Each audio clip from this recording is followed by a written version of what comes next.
I'm David Thomas Jacks, and at the game fair everyone was welcome on the Pulsar viewing platform to ask our experts, meet like-minded countryfolk, and put to the test every spotter and scope in the Pulsar thermal and digital night vision range. It's also where I put a bunch of questions to one of our professional hunting friends, Dr Al Gabriel. He's a geneticist, he's on the BASC Council, and he's a deer stalker. But lots of people want to know, is deer stalking with a thermal cheating? Deer stalking has come a long way. Probably out of all the disciplines, we're probably the most kitted discipline of all.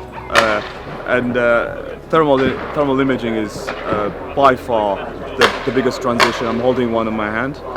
This is perhaps what all of us describe as a game changer. This is what we use primarily to scan for deer out in the open. So this basically senses thermal energy out there. Anything with a heat signature will flag up to about 2 miles. So what this has done for deer managers like myself is it had made us very efficient. So we can scan an area and we can know the number of animals that are in there, not just for shooting purposes, but just to know what we've got on our ground. So this is a counting tool. So we go out at night and count the amount of animals we have. So we can make plan for the year on how many animals we're going to take from that area, because we are absolutely confident we know the numbers that exist out at night. Without this, it's very hard. You can use binos, for instance, but it just makes us more efficient.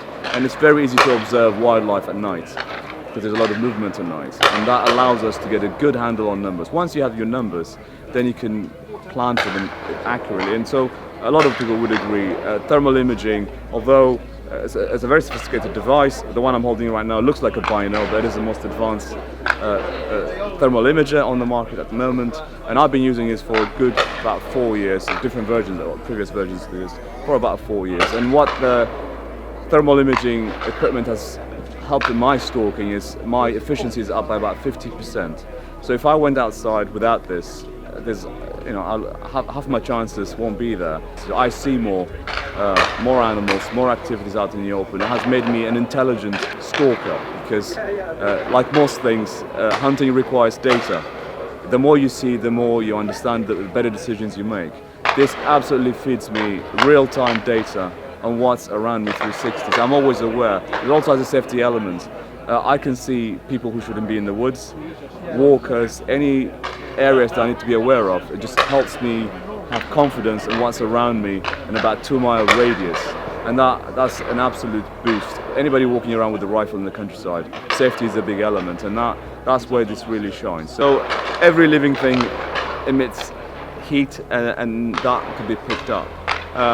It also gives you information on sizes of, if you have different sized animals, this will be able to tell you the condition of the animals. This particular one also has a rangefinder. It can tell you how far things are. So as you're imaging an animal, you can also detect how far it is from you. That helps you with your shooting. It's fantastic in identifying gender, for instance. Male deer have antlers, so you can identify male from a female in advance, because we have seasons for the 2 different genders. That's the first thing. You can distinguish between species, sizes, and particular injuries, for instance. Depending on the time of day and the amount of heat around you, there is subtle information that will come through. The more you use it, you become very adapted to it, and you can tell minor details, and that all feeds throughout the year. If you go out with this every year, every day for a year or so, your knowledge of what you see improves. But safety is a critical element in that. There was a time where I wasn't a big fan of thermals at the beginning for recreational stalking, because recreational stalking, or part-time deer stalking, whichever you want to call it, it's mostly for people who manage small amounts of land.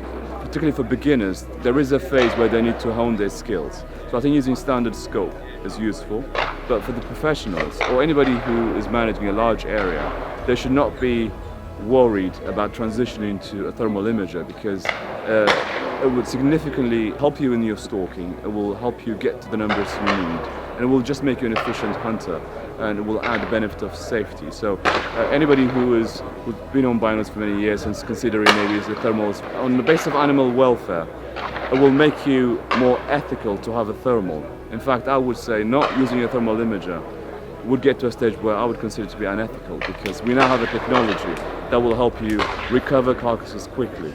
put down injured animals quickly and make you identify animals in a much better sense. So nobody should be worried whether they're cheating about their stalking or is this really necessary. It absolutely is necessary for anybody who pulls the trigger on deer at that stage of your career. That's the first thing I would say. I've only used Pulsar throughout my stalking career. I've had guests that come to my ground that have other devices. For me, it's always been an industry leader. As a manufacturer to military grade equipment. It is really robust. I live in the north of England. I drag it through winter mud and whatever this island has to throw at it, and I've never had an issue with my thermal imager. So the quality is superior. It is industry leading for a reason. It's used by industry as well, and a lot of professional stalkers use it. There's literally no alternative. It's one of those brands. There's no other alternative. If you want the best. This is it. Although there are competitors, as far as I'm concerned, I've never used any of them, and this is, in my view, the best kit there is for anyone. It's true.